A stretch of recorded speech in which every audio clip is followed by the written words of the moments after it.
Good evening. Good evening, Andy. Good evening. I'd like to welcome everybody to now the 7th installment of the JEWdicial series. It seems that winter has snuck up on us, and I'm always kind of surprised that as Michiganders, it becomes winter and we're shocked by that.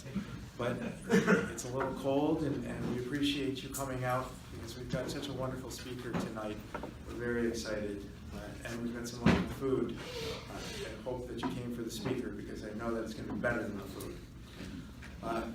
December is now the end of the year, and it's a time to reflect and to plan for the year ahead. And this is the last lecture that we're going to have for this year.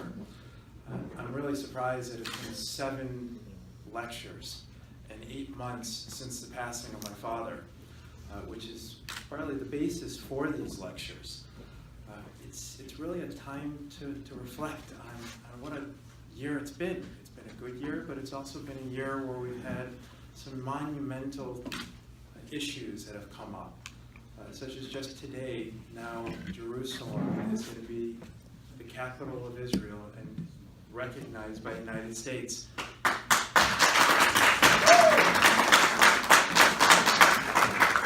Interestingly enough, just a couple months ago, we had a speaker, if you recall, by the name of Eliza Lewin, who was the attorney handling the passport case at the United States Supreme Court. I guess President Trump did her job. So we're very, it's very interesting, and we'll see what the new year holds on that front. We've also had some sad instances. We've had a lot of good people that have passed away, including my father. My father was an attorney.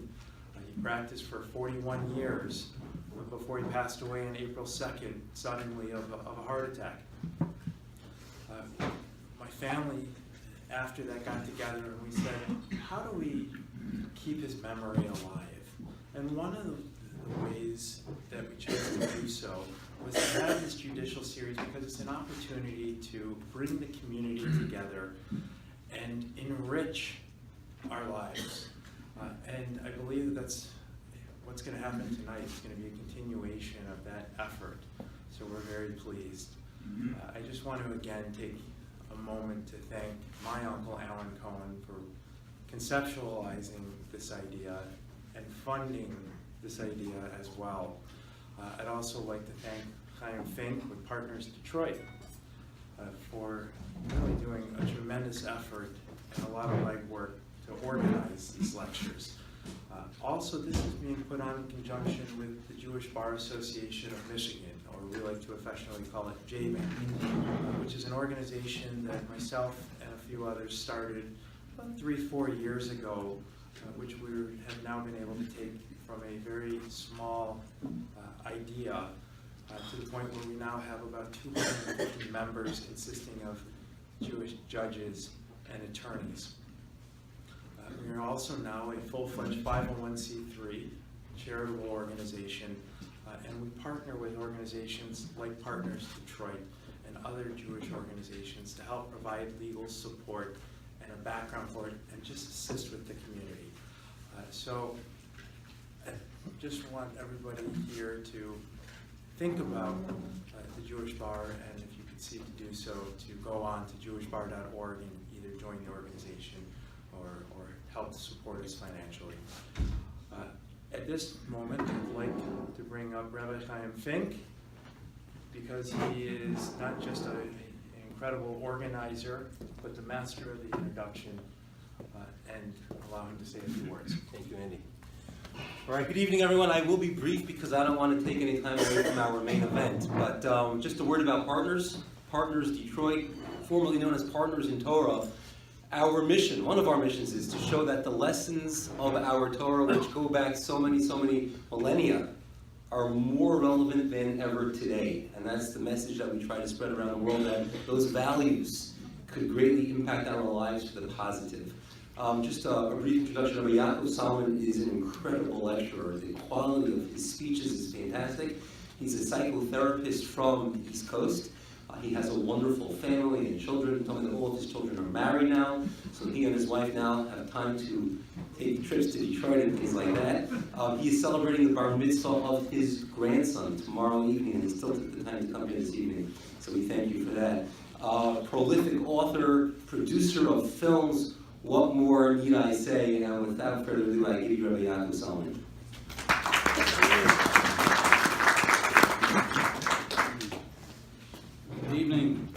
Good evening, everyone. Lovely introduction. Can't wait to hear what I have to say. Yeah, sounds nice. How you doing, folks? How's the food? Good, huh? That's okay. I ate before I came, just in case. You understand? I'll do a little stand-up if that's okay with you. Yeah? So as you heard, a few weeks ago, when I realized that I actually have committed to come tonight, the night before my grandson's bar mitzvah, I had no idea that I had done that.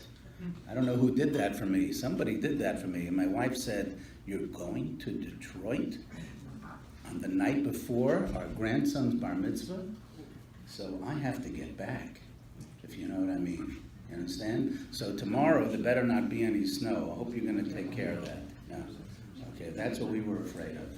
But everybody prayed very hard. Is that right? Thank you so much for that. So the story is told, it's quite well known, you may know it, about a fellow who used to go to synagogue every week on Shabbat, and he was a little bit like me.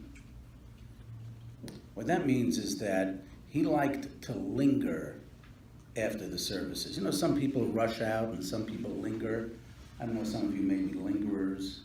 You know, I'm a lingerer. And this fellow was a lingerer. He was about finished. There was almost nobody left in the synagogue. And on his way out, he took a little peek over into the women's section, as some people are prone to do. As he peeks into the women's section, he sees a beautiful sight. He sees a little 8-year-old girl, and she's praying. I don't know about you, but when a little child is praying, there's something so pure about that. It's very special. And she's praying with a concentration that he had never seen before. He's just spellbound. He's watching her. And when he's finished, he goes outside, and he's waiting, and he says, "I'm going to speak to this girl. I'm going to wait for her." The girl comes out of the synagogue, and he approaches her and says, "Excuse me, I'm sorry, I just couldn't help watching you pray, and it was just incredible. Can you tell me, was there something special that you were praying for?" So she looked a little sheepish, and she said, "Yes, as a matter of fact, there was." She says, "Oh, do you mind telling me what it was?" She says, "Well, I have a birthday coming up," she said. "Oh, birthday, oh, how nice." Says, "So you were praying for your birthday? You're praying for a birthday present?" I said, "Well, kind of, yes, that's true." I said, "Well, can you tell me what it was that you were praying for?" He says, "Well, I really would love to get a new bike." "Oh, a bicycle, that's wonderful." "Well, okay," and he spoke a few minutes, and then they left. Fast forward about 2 weeks later, the man is walking in the street, and he sees the girl again. He says, "Oh, you're the girl from the synagogue." She says, "Right, that's right." He says, "Oh, happy birthday." He says, "Yes." He says, "Tell me," he said, "were your prayers answered?" So she says, "Yes, they were." He said, "How so nice." "Tell me," he says, "are you enjoying the new bicycle?" She said, "The new bicycle? I didn't get one." You told me your prayers were answered, but you didn't get the bicycle? She said, "Yes, the prayers were answered. The answer was no." Yeah. Whenever I tell the story, even when I hear the story, I laugh just like you laughed. And after I finish laughing, I stop and I start thinking about it. And I say, why am I laughing? Why am I laughing? It's a cute story. But why am I laughing? I think just about all of us who pray know that the answer is very often no, and we don't usually laugh. But there's some kind of interesting convergence between the answer being no and this little girl who understands that her prayer was answered anyway, even though the answer was no. And that's a tough piece to swallow for all of us. But I don't think there's anybody in this audience, and I don't think I know any of you, maybe a little bit. I don't think there's anybody in this audience that would like to be in the position of that girl and say my prayers were answered, the answer was no. We'd love to get the prayers to be answered yes. So what am I doing here talking about prayer to a bunch of lawyers? Well, we all need prayer, we know that. As a matter of fact, there was a poll taken a few years ago by Newsweek magazine. Remember Newsweek magazine? Remember them? Yeah. They took a poll, I remember, quite a few years ago. They asked Americans, how many of you pray regularly? And they did not define what it means to pray regularly. For some people, it's 3 times a day. For some people, it's once a year. I don't know.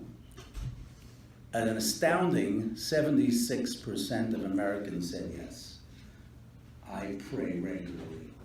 I couldn't believe that number. Shocking. No atheists in the foxhole, perhaps? Perhaps. But a lot of people praying out there. But what's interesting to me is that I realized, and I come to speak to a group of attorneys, and I'm thinking about what really is law? Because I'm a psychologist, I'm not an attorney, and I think we have a lot in common, actually.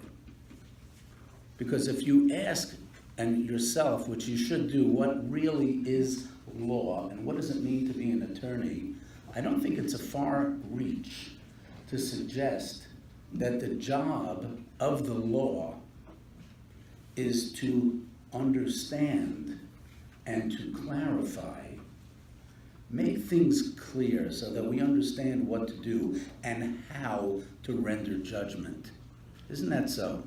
We're trying to find out how to clarify things, how to figure things out so we have an understanding of what we see in front of us, and then we can go on and judge accordingly. I think that's what law is. Well, guess what?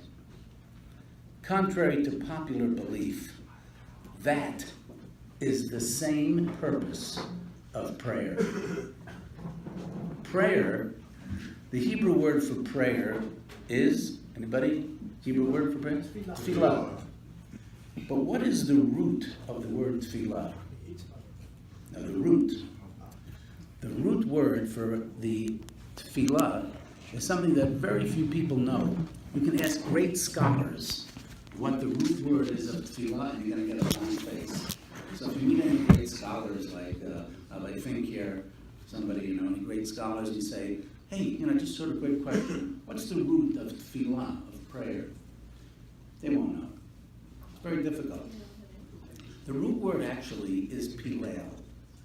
Pilel is a judicial term. A judicial term that's used in the Torah to speak about courts, liflilim. Pilel means just like in a court where we understand and we articulate and clarify, that is prayer. The purpose of prayer is not to give God a laundry list of all the things that you need. Because if you're a God-fearing person, you must know that God already knows that list very well. You don't have to remind him that you want a raise. You don't have to remind him that you want nice kids, maybe a nice car, and long life and health. You don't have to remind him of that. He knows that. Guaranteed. So what's the purpose of prayer? The purpose of prayer, as you said, sir, lehitpalel. It's reflexive. We don't say lefalel, to pray. We say lehitpalel, a reflexive word, which means that it is going on ourselves. And that the purpose of prayer is for ourselves, to clarify for ourselves what is it that we need. What is it? What is our place in this world? What is our relationship with God? So we take time out to pray in order to understand that better. Lifalel, to clarify, to understand ourselves. That's what prayer is. So when you see these holy rollers in the synagogue, shaking up and down and really doing a great job, and you think, what are we doing? They're talking to God and they're reminding him of all the things that they need. No, they're not doing that. They're really trying to shake themselves up and try to understand themselves better. That's what they should be doing.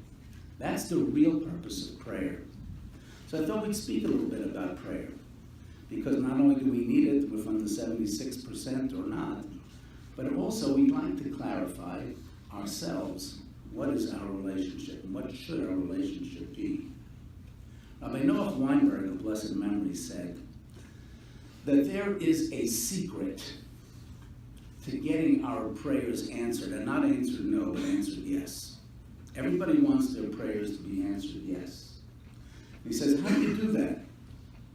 Is there some kind of formula, some kind of way that we can not guarantee it, but maybe get an edge? And he said, yes. There's a secret formula to getting your prayers answered yes. Doesn't mean it'll always work. And it doesn't mean that it's easy to actually perform the formula that's necessary. But there is one, he said. It's thousands of years old. It goes back to King David. And it's something that we say in our prayers every day. Some people say it 3 times a day. We don't even realize what we're saying. And that's the secret formula. And it comes in one verse.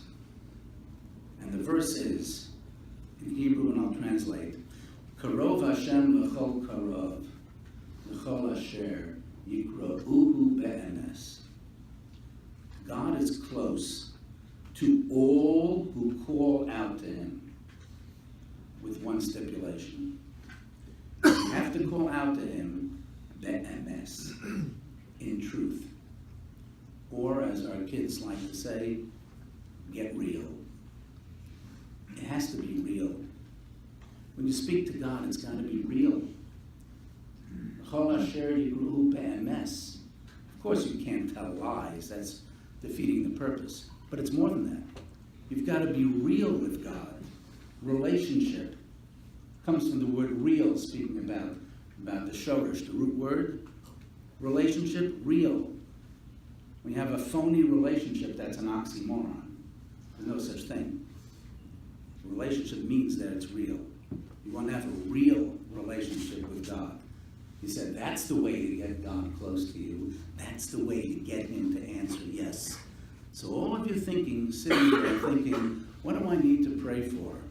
My job, my health, my family, all the wonderful things in life. All the things that I need to pray for.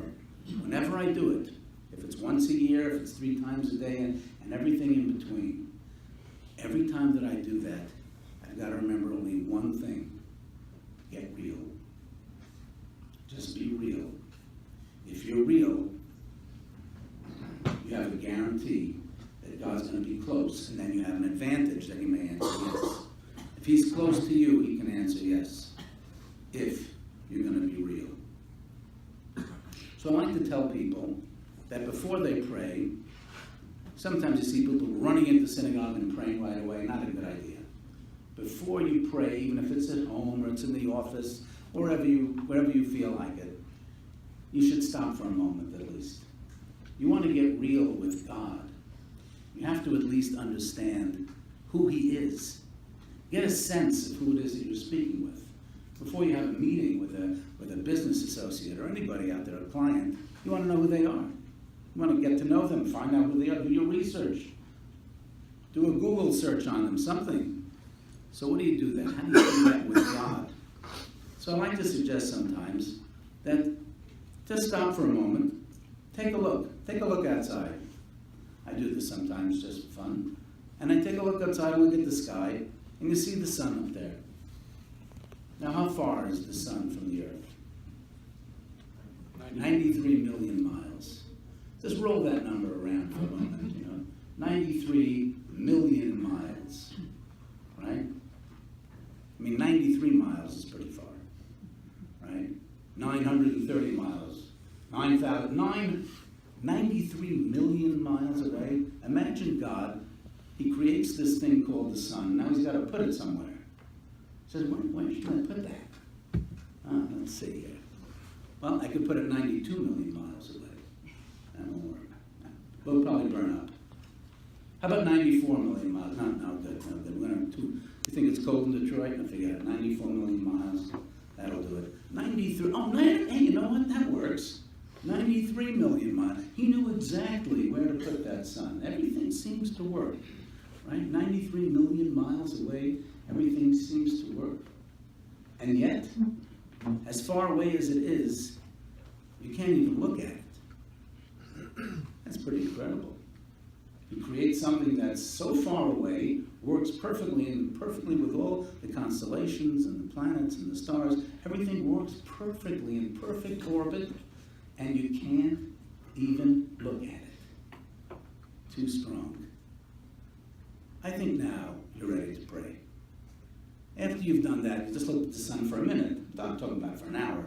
It says in the Mishnah that the Hasidim Harishonim, the great Hasidic masters, they used to prepare for an hour before prayer. And then after they prayed, they came down. It took them another hour. It was so great. You don't have to do that. But for a minute, take a minute. Look at the sun for a minute.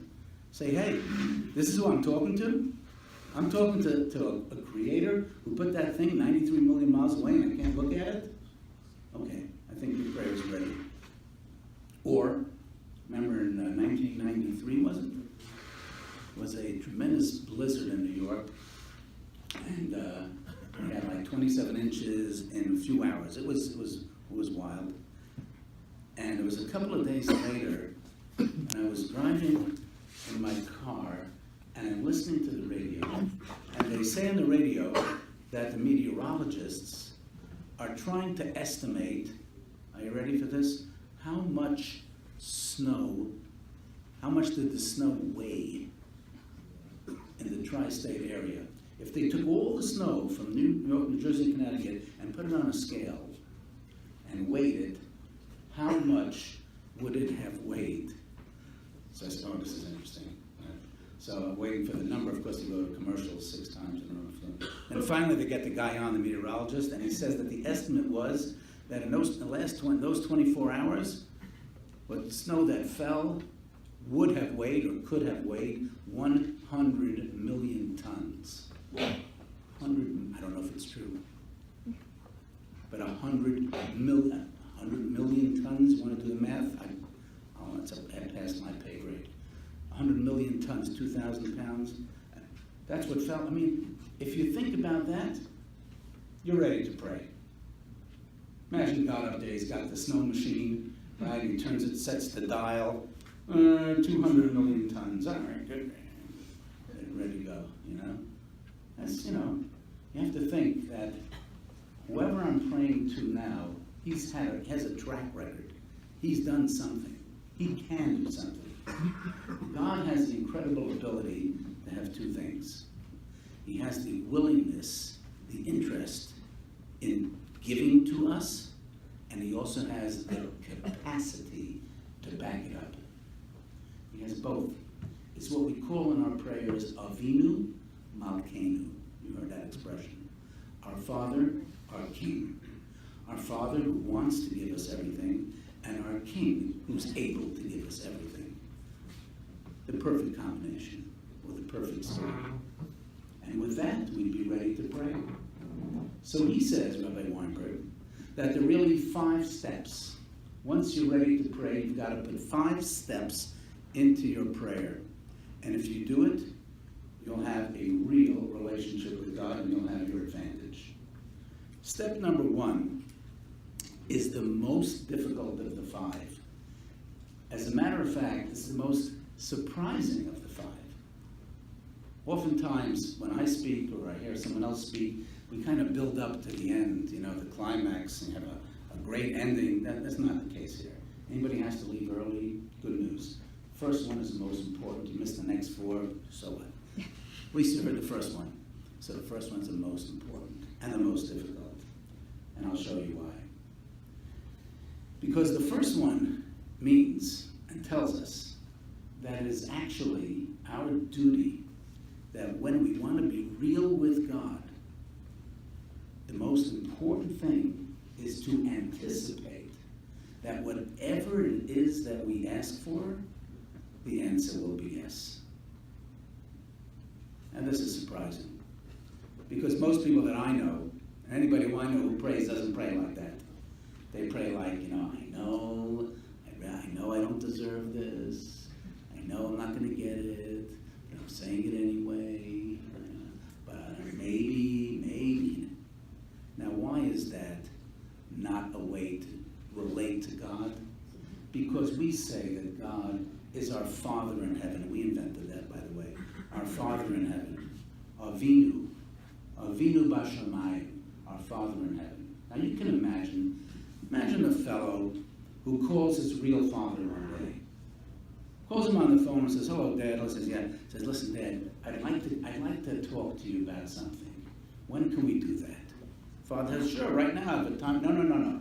I want to talk to you in person, Dad. When can we do that? Oh, so formal. You want to talk to me in person? Well, what's it about? Well, I don't want to get into it right now. When we get together, we'll talk about it then. Something important. Yeah, but I don't want to get into it now. Says, sure. In other words, he says, it's about money, right? So no, Dad, I don't want to get into it. Okay, so come down to the office tomorrow. Meet me in the office tomorrow at 9 o'clock, and we'll talk then. He says, okay. Next morning, the fellow gets up. He's nervous like anything. Gets dressed. He's got his tie on backwards. He's sweating like a leaf. He doesn't know what he's doing. He comes down to the office and he's really scared. He's got 2 coffees in his hand. He comes to the door and he walks in. And Father opens the door, looks at him and says, "What happened to you? Look at you." He says, "Dad, thanks for seeing me." He says, he's walking in. His hands are shaking. The coffee's spilling all over the carpet. He comes. He sits down. He says, "Look at you." He says, "Well, what's wrong with you?" He says, "Dad, I start stuttering. I have to talk to you about something." "What are you so nervous about? I'm your father. Tell me, what do you need? What's wrong? He says, "Dad, I don't know how to tell you this. Go ahead. So what is it?" He says, "Dad, I need a loan." Of course, I told you it's about money. I know it. You need a loan. Of course, you got in trouble. Okay, you need a loan. Okay, so tell me, how much do you need? He says, "Dad, listen, I want you to know I'm going to pay it back. I'm going to work hard. I know. How much do you need?" He says, "Dad, if you can, I need a nickel."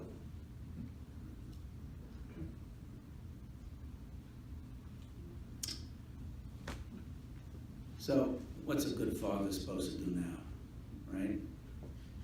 Call up the mental institution, take it away, finally crack the kid. Who knows what's wrong with him? Poor kid sitting over here, I spilled coffee over my carpet, tells me he needs a loan and he asks me for a nickel. He lost his mind. He's a lunatic. What happened to him? Well, what's wrong with him? Now, nobody in his right mind would ever think that his father would not give him the nickel, but it's a crazy scene. It's ridiculous. And yet, when we pray, that's how we sound. We say, "Father in heaven, I know I don't have it, but I need it, and what am I asking for?" I got news for you. You may think that what you're asking for is the most important thing in the world and the most difficult thing in the world, but to God, it's all nickels. It doesn't matter what you ask for. If he made the sun 93 million miles away and you can't look at it, and if he put 200 million tons of snow on the ground, he can handle your problem. No matter how big you think it is, he can handle it. When I say that it's nickels, it doesn't mean it's not important. It just means that it's a snack. He can do anything. That's why you're praying to him, because you think that he can do anything. He has the big 2 factors He's Avinu and He's Malkeinu. He's your Father. He wants to give you. He's Malkeinu. He's the King. He's able to give you everything. So why do you think that He's not going to give you a nickel? What do you think? The father is going to listen to his son. He's going to listen. He wants a loan, wants a nickel, and going to take it out, pull open the drawer, take out a little application form and triplicate, says, fill this out. We'll do the credit check on you. Hello? Now we'll take the father to the insane asylum. He may throw the nickel at him. He's going to give him a nickel. Is there any question? So he says, Dad, I need it so badly. He said, son, I'm concerned for you. Of course, I'll give you anything you want. He says, you need money, I'll give you money. The son says, Dad, it's only a loan. Oh my gosh, he's lost his mind. Only a loan. That's what we sound like. It's counterintuitive. If you're really praying to God, and you really think that He's the one, and that's why you're praying to Him, then you have to, number one, anticipate that the answer is going to be yes. Why don't we do that? All of us. Why don't we do that? Because so often the answer is no. We want a lot of things. We want a lot of wonderful things. But so often the answer is no. And that hurts. So we're trying to protect ourselves. We don't want to be disappointed. So we come in kind of half-heartedly, like the young man. And we spill coffee all over his carpet. And we ask him, and if the answer is no, I understand. That's not real. That's a way for us to cope better. But it's not real. If He's really our Father, talk to Him like He's your Father. Number one. Number two, so often the answer is no, right? So when the answer comes down and it is no, and whatever it is that we ask for we don't get, it therefore makes sense because it's the corollary of number one. It therefore makes sense that when the answer is no, we need to be shocked. How could that be?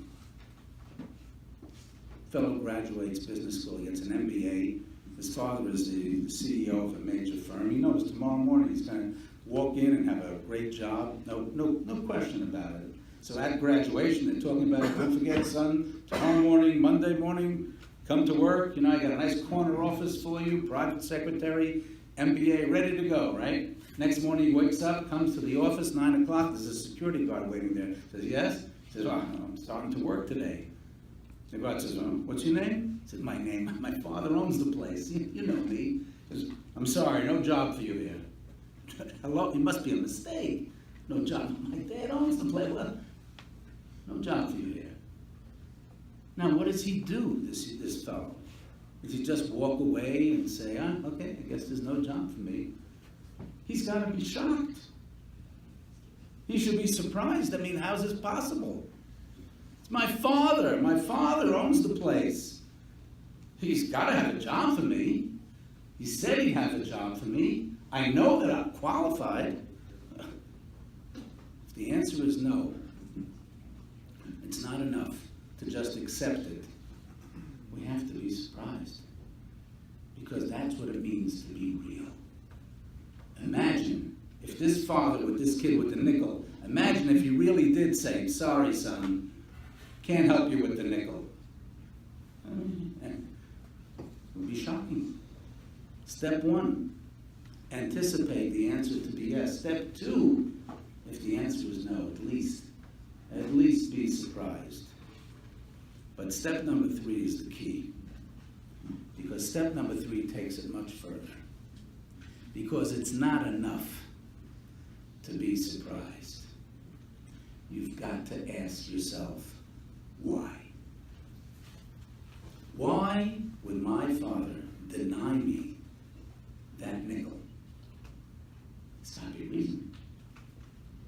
And it's our job to take that no and start to clarify and ask ourselves, why? What could it be?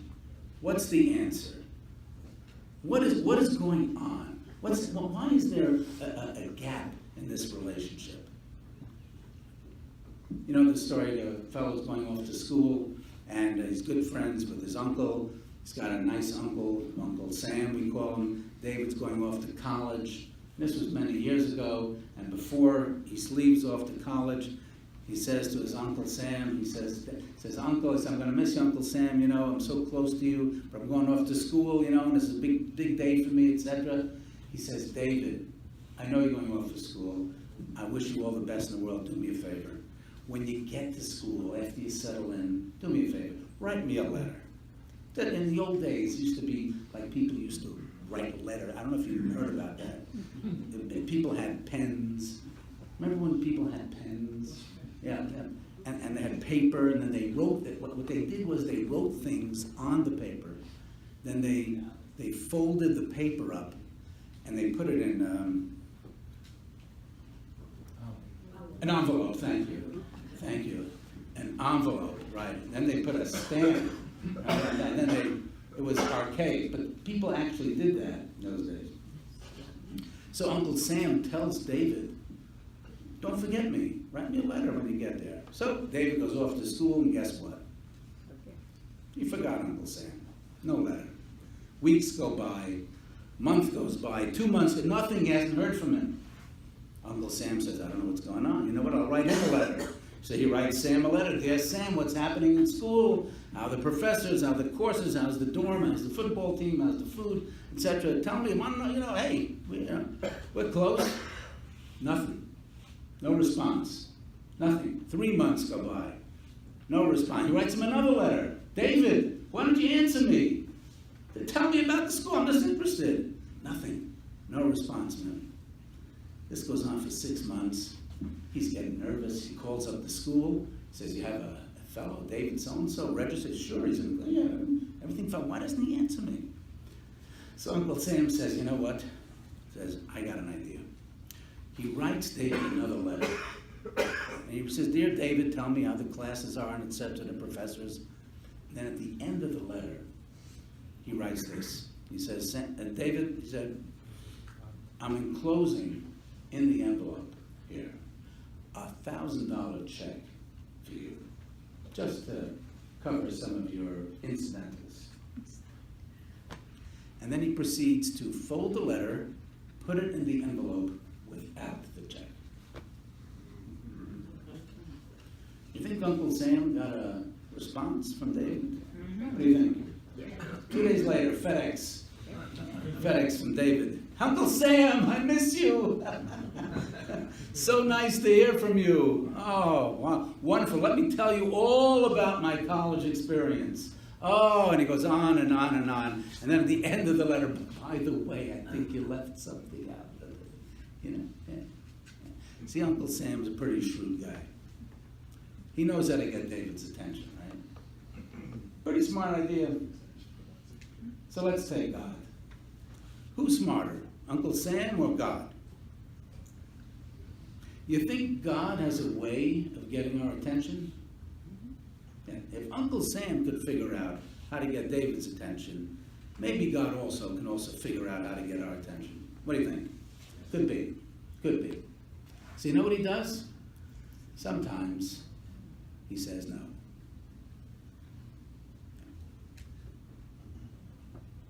And he's waiting. Do I have your attention yet? He says. You asked me for something. I'm your father. I'm the king. I want to. I'm able to, but I didn't.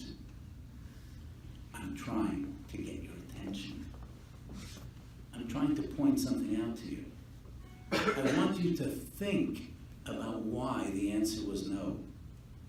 It could be anything, and I want you to know, folks, that just the fact that you may analyze and the fact that you may be a wonderful attorney does not mean that you will get the answer to your question of why did God say no. You may never, ever understand that. But that doesn't mean you shouldn't do it.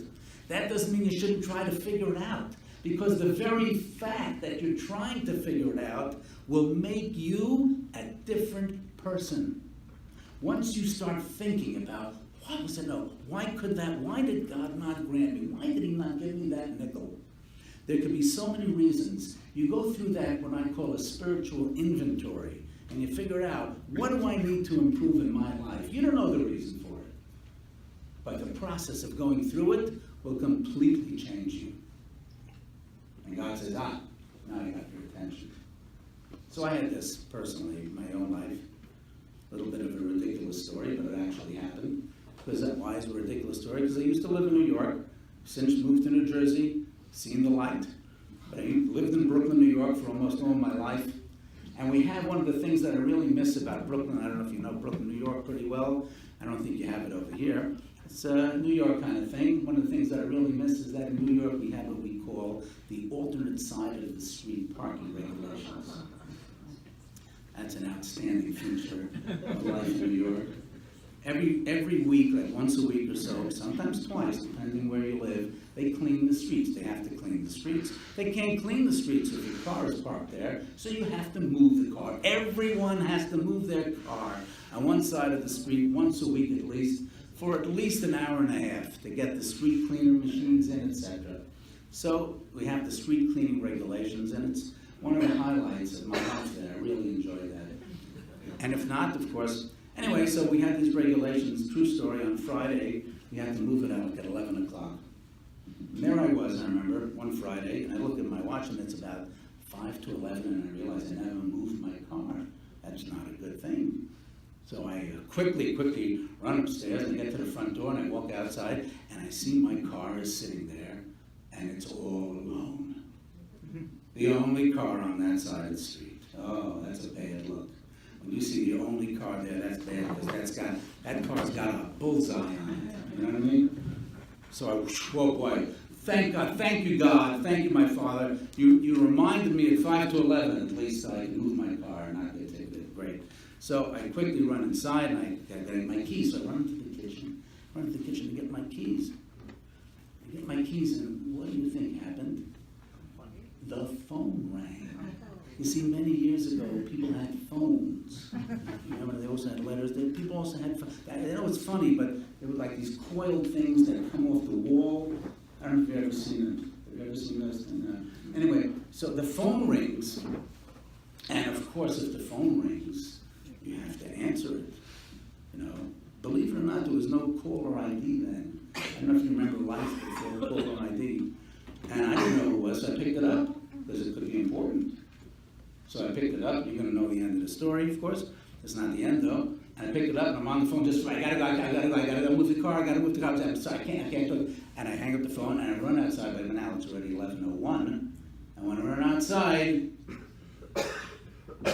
there he is. There he is, standing in my car, right? They're on time to work. They have no late coming problems over there, it seems. So what do you do? What do you do when you see an officer ticketing your car? What's the first thing you do? So the first thing you do, that I do anyway, is you act like a lunatic. You start screaming, you know. I almost fell down the stairs in my house. I remember running, stop! I'm screaming, stop! As if I don't know what's going on, right? You know, he doesn't even look up. He's so used to this. He's writing, stop. You'd think he'd look up at least. No, I didn't look up.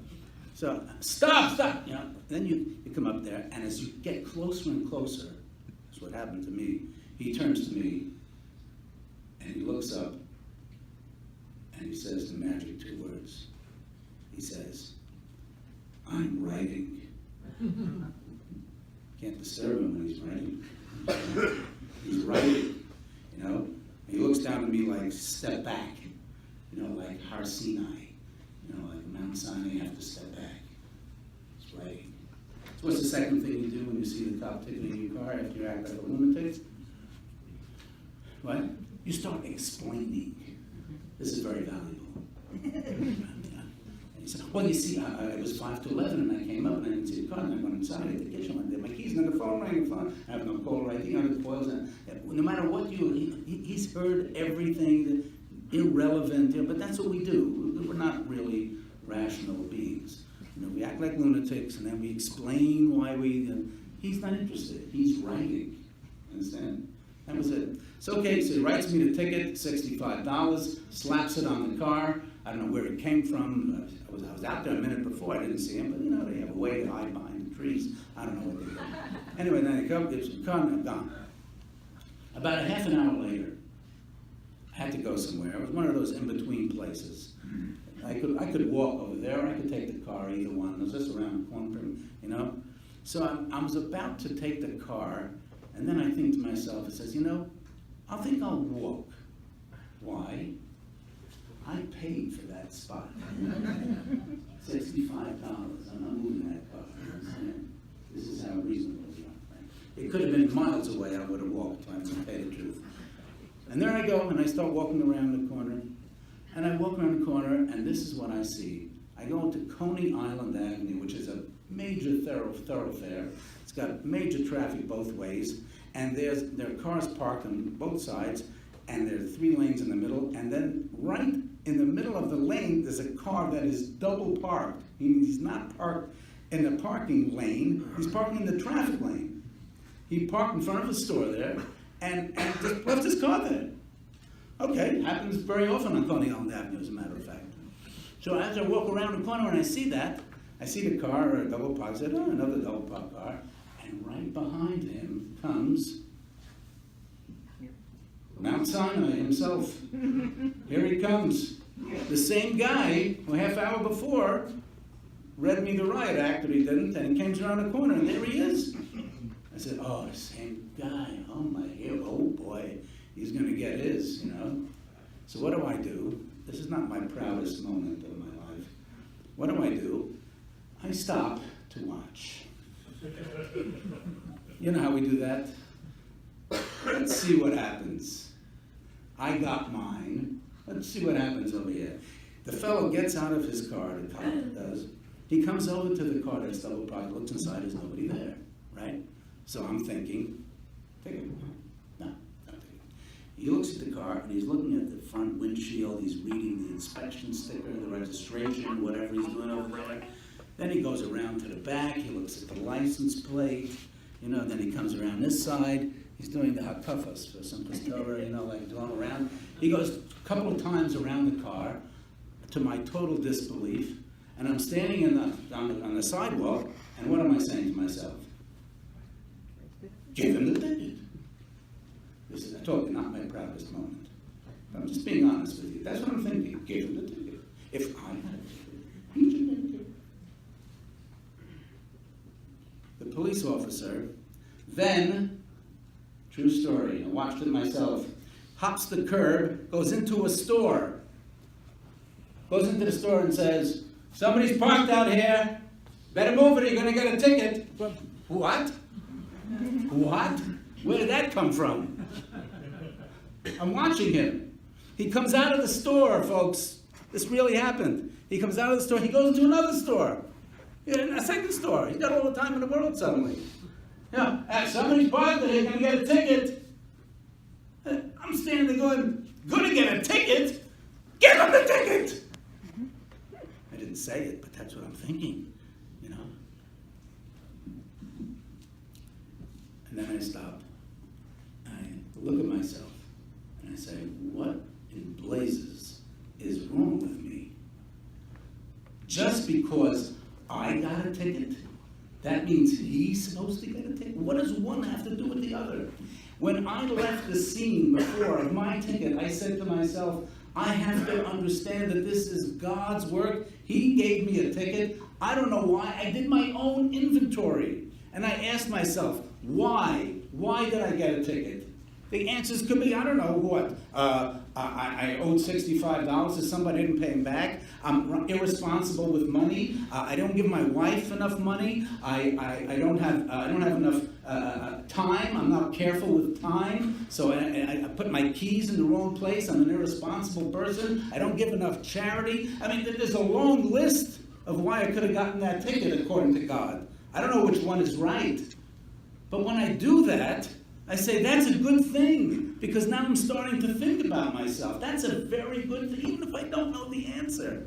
So I conclude that I don't know the answer, but that's what God said. I'm supposed to get a $65 ticket. So God says, excellent, Yaakov, Solomon, that's an excellent thing, you're doing beautifully. But let me do a little test now.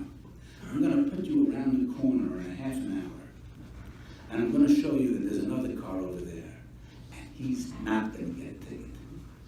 And your job is to understand that you are supposed to get it, and he's not supposed to get it.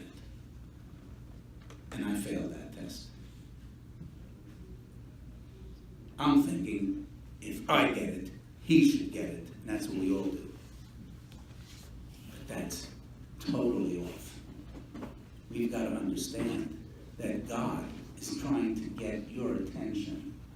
Whenever something happens, if he's saying no, he doesn't give you the thing that you think you deserve or that you need or that you want, and whether it be the most important things, no matter how much it is and what it could be, he has a reason for it. He's Uncle Sam. He's trying to get your attention. And it's our job to say, when the answer is no, something is wrong. Because the answer should be yes. And if the answer is no, it's our job to think about what could it be. When you ask what it could be, you'll never know the answer. You'll never know if you were right. But guaranteed, you will emerge a better person, having asked those questions. Step number one, anticipate that the answer will be yes. Step number two, be surprised if it's no. But step number three, not only be surprised, ask why. Do your inventory. That's how you grow. And step number four is you have to be real with yourself too. Not only real with God, but you want to pray, be real with yourself. What do I mean? Bill Gates. Anybody here know Bill Gates personally? No. Bill Gates. Do you wish you know Bill Gates? Bill Gates. Bill Gates has a 9-year-old son. One day, little Billy Jr. comes up to his father and says, Dad, I have a birthday coming up. He says, yes, I know, son. He says, tell me, son, what would you like for your birthday? And Billy Jr. says, I would like $1 million. Yeah. The question to you tonight is, should Bill Gates give his son, 9-year-old son, $1 million for his birthday? You're shaking your head. Why not? $1 million. What is $1 million to Bill Gates? Nickels, thank you. Nickels. Would you give your son a nickel?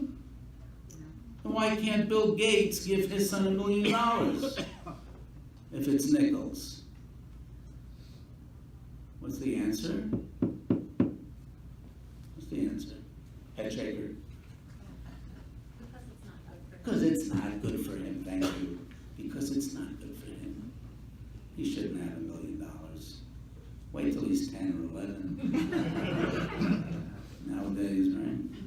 9-year-old boy, $1 million, not good. So step 4 is, when you're asking for God for something, be careful. Be real with yourself.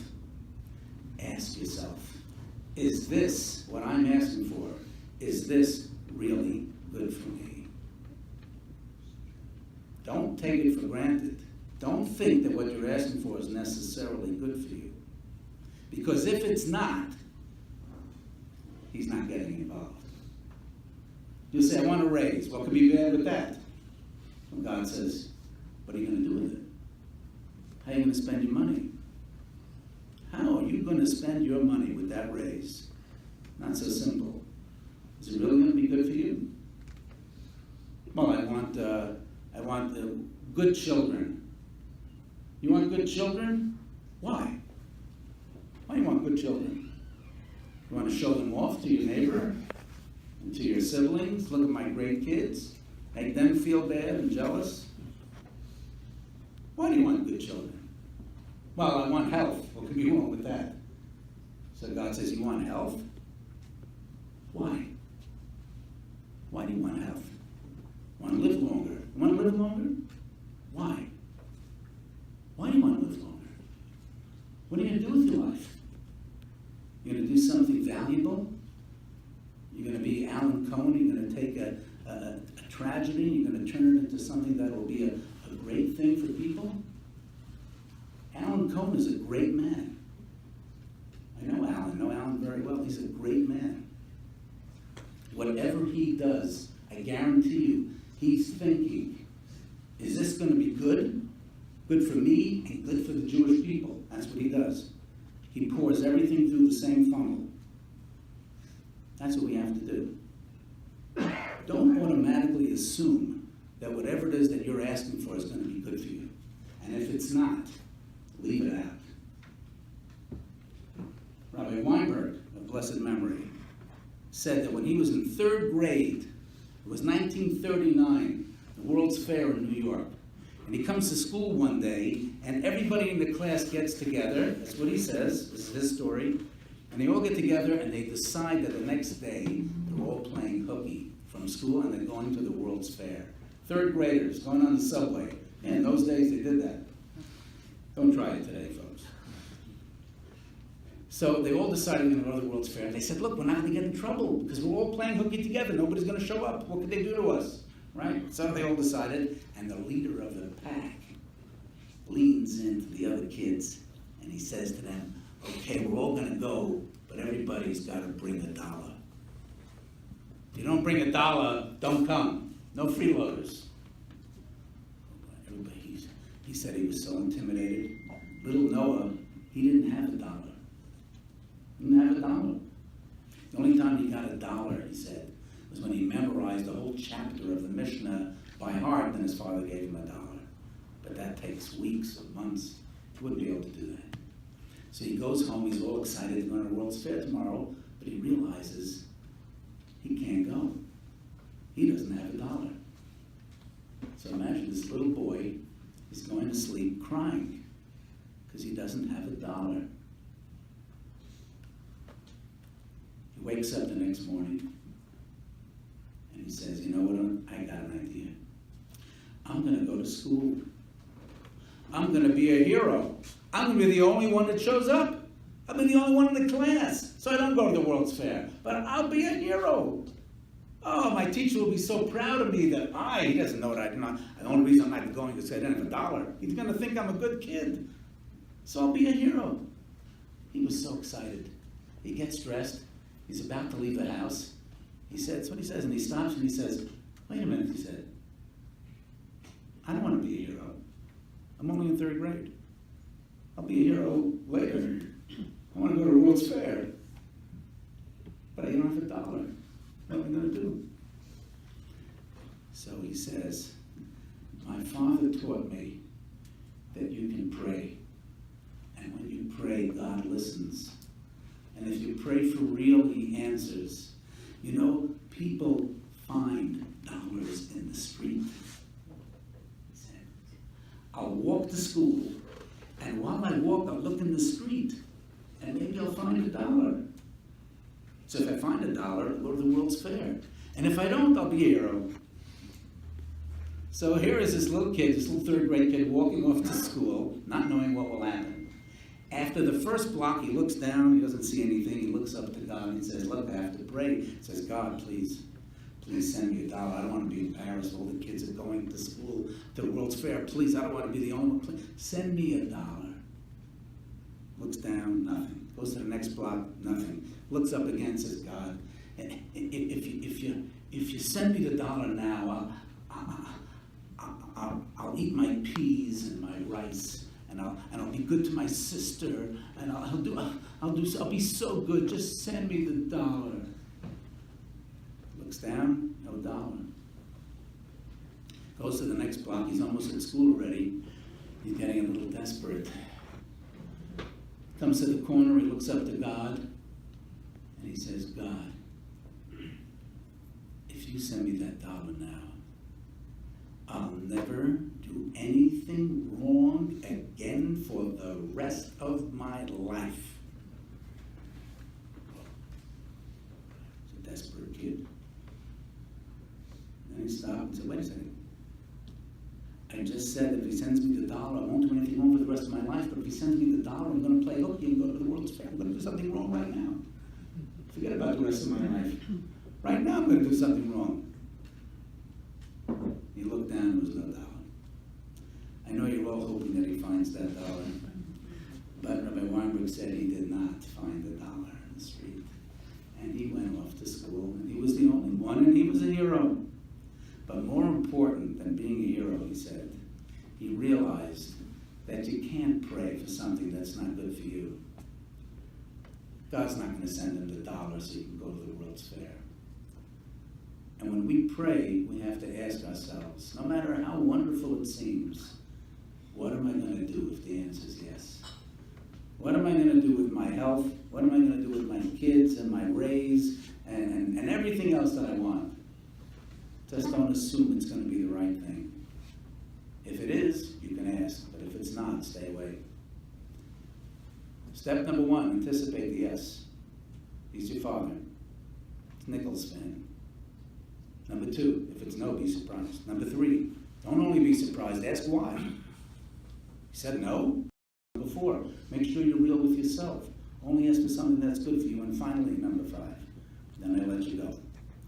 Number 5, you know the story about Jaime? You know Jaime. Jaime wants to win the lottery. Oh, Jaime, every week he's hoping, and every week, of course, he doesn't win. This goes on week after week. After about 6 months, one day he's walking in the street, and a voice comes out from the sky, from the heavens. And it says, Jaime, buy a ticket. See, Jaime wanted to win the lottery. He just left out one little factor, see. Forgot to buy the ticket. 2 questions. Number 1, could God have Jaime win the lottery even if he didn't buy a ticket? Yes. As soon as you say could when it's God, the answer is yes. Because he could do anything. Question number 2, would God have Jaime win the lottery if he didn't buy a ticket? No. I don't think so. New York Times headline, Jaime wins lottery, never bought a ticket. I don't think so. Could do it? Could do it. Likely? Unlikely. Why? Why? Because God runs the world in which we have to do something ourselves. And step number 5, and this is so important, is you say, I'm walking out of here tonight, and Yaakov Salomon told me that prayer is about understanding and clarifying ourselves, and it's just like the law. We have to do the same thing. Okay, so I'm going to really put all my effort into my prayers now, but you're going to leave out that you still have to buy the ticket. You've got to work hard. You've got to put yourself in a position. You want to win the lottery? You can't do it without buying a ticket. That's not how God operates. This is the history of our people has been that way. Jacob, the great patriarch, Jacob, we just read it last week. He's fighting with his brother Esau. Esau is coming with 400 men. And what does he do, Jacob? 3 things. Military strategy. The Torah says. He splits up his camps. He's a strategist.